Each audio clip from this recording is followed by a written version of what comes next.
This is Rob Tubbett for Boxing Social in association with Betfred. Delighted to be joined for the first time by unbeaten super welterweight prospect, contender, star of the future, Abass Baraou. We're here in London ahead of your return to the ring on the Regis Prograis Josh Taylor undercard. How are you, Abass? Nice to meet you. Nice to meet you. Thank you. I'm great. I'm feeling well and ready to rock tomorrow. Now, we'll come on to your fight. You're fighting John O'Donnell, as we mentioned on the Prograis Taylor undercard. But how are you finding being over in England? Is this have you been to England before, or is this your first time? Yes, I was often here. My dad lives also here, and I love England. The boxing here is better than in Germany. Other people know boxing and love boxing, and the city is cool. The people are nice. I love England and London. Now, you just mentioned about Germany. You were born in Germany. You're of Togolese descent, though. Is that right? Yes. Talk to me a little bit about kind of your start in the sport, really. How did you first come to start in boxing? I was young and a trainer find me in a club and where we supposed just to go there and have fun, and he said to me, come and hit the bags, and I do all the combination he said to me, and it was perfect, and he was like surprised, and he wanted me to start with boxing, and then I went to the training, and I can left them more. Were you always interested in boxing? Were you interested in other sports? What took you to the gym for the first time? I was not interested in boxing because at the first I thought it was too many rules and it's boring, but I was always interested in fighting, like in the school breaks, fighting with some roommates, classmates on the roof. And when I went to the gym, I saw all the guys hustling. They were so good in boxing, and I wanted to be better than them, and so I have to stay there to get better. You say that you used to like fighting, but you strike me as you're very very calm, very quiet. Were you a little bit different beforehand?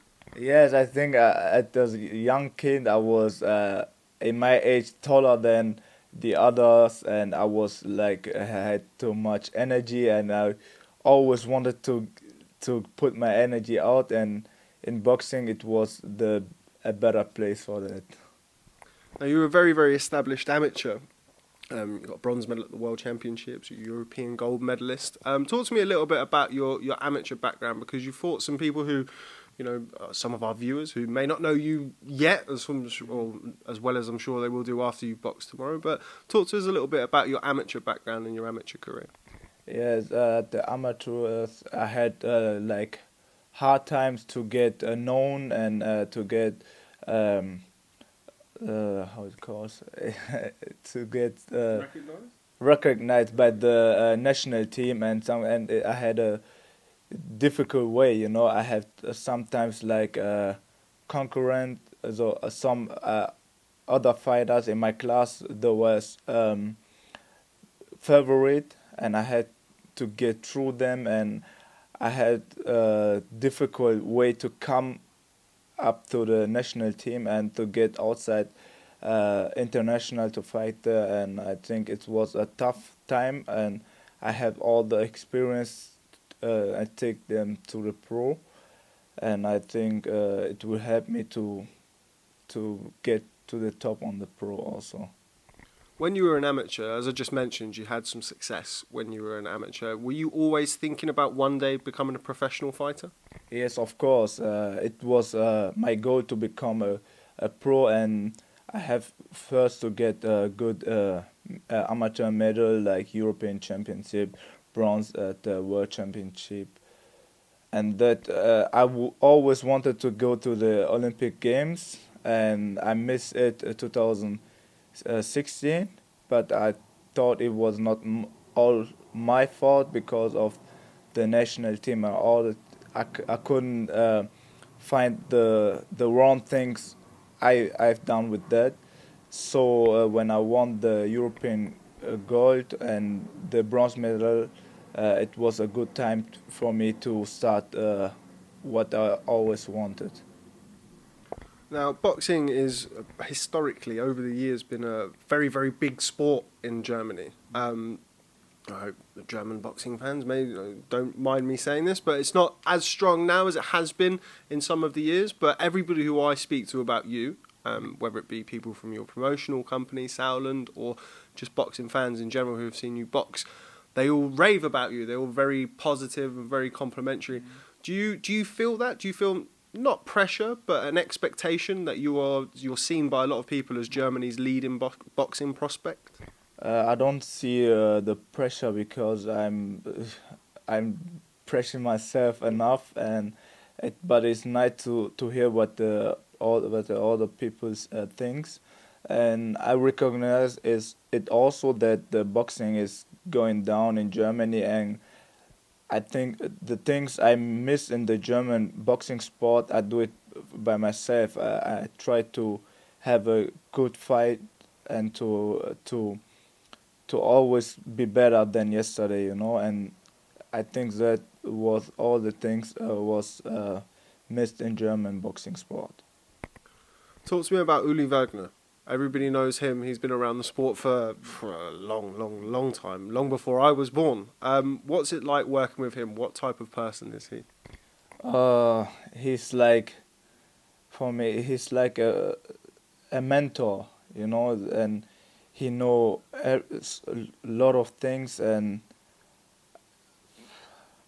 I can't explain it because sometimes I'm sitting there and I was thinking like, how can he know that, and he has so many things to teach me, and I'm so open minded to take all the things he wants to give me, on the way, even it's boxing or out of the boxing sport, and he's like the wise guy, and he's a really lovely man, and I'm glad that I came in touch with him and to learn so many things. Talk to me about your professional career. You've only had a handful of fights. You've not had many fights at all, but already you've boxed the likes of Carlos Molina, former world champion, Ali Faneca. How important is it for you, or was it for you, to test yourself early in your career and not have 10 easy fights, 15 easy fights, which some prospects do? Uh, it was very good for me to have these opportunities that Sauerland gives me, and before I changed to the pro to Sauerland, that was also my wish to get tested, to get soon to the top, and they knows me and they know I like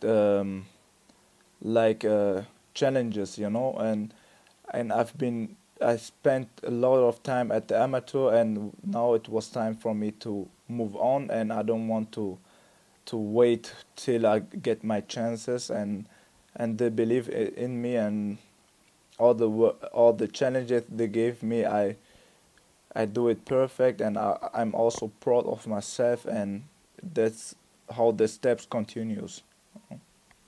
What do you know about John O'Donnell, who's the man that you're going to be boxing tomorrow night? Have you seen him fight before? Do you know much about him? Yeah, yeah, not so much, but I saw his southpaw, and he had a lot of experience, I know, and he's slick, and he's very experienced, I think, and yeah, that's enough to know, and everything I have to know we will see tomorrow. Are you looking forward to boxing in England? Everybody always talks about the atmosphere, boxing in England. It's going to be a packed out O2 Arena tomorrow night. Does that excite you? Yes, of course, because the boxing here have so big crowd, and I would love it to fight in here in London, also anywhere where the boxing is living. Talk to me about your background. As I mentioned at the start of the interview, you were born in Germany, but you're you're Togolese descent. First of all, talk to me about your Togolese background and kind of the influence that has on your life. Both of your parents are Togolese, is that correct? Yeah.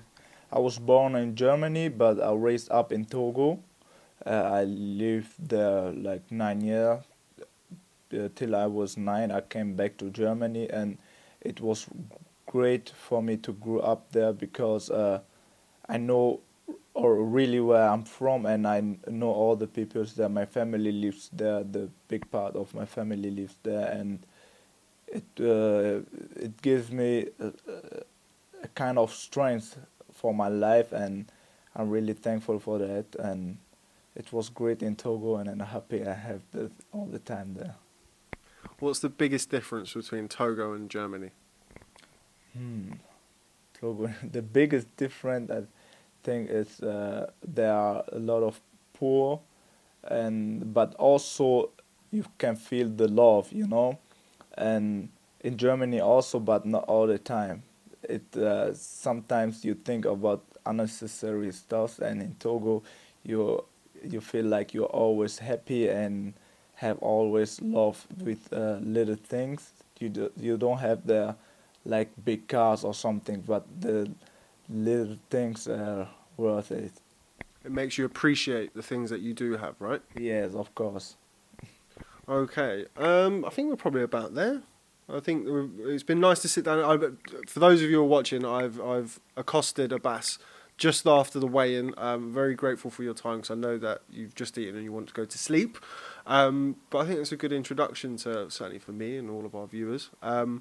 But yeah, it's been nice to sit down with you. Obviously, we've heard a lot about you. Looking forward to seeing you in action tomorrow night.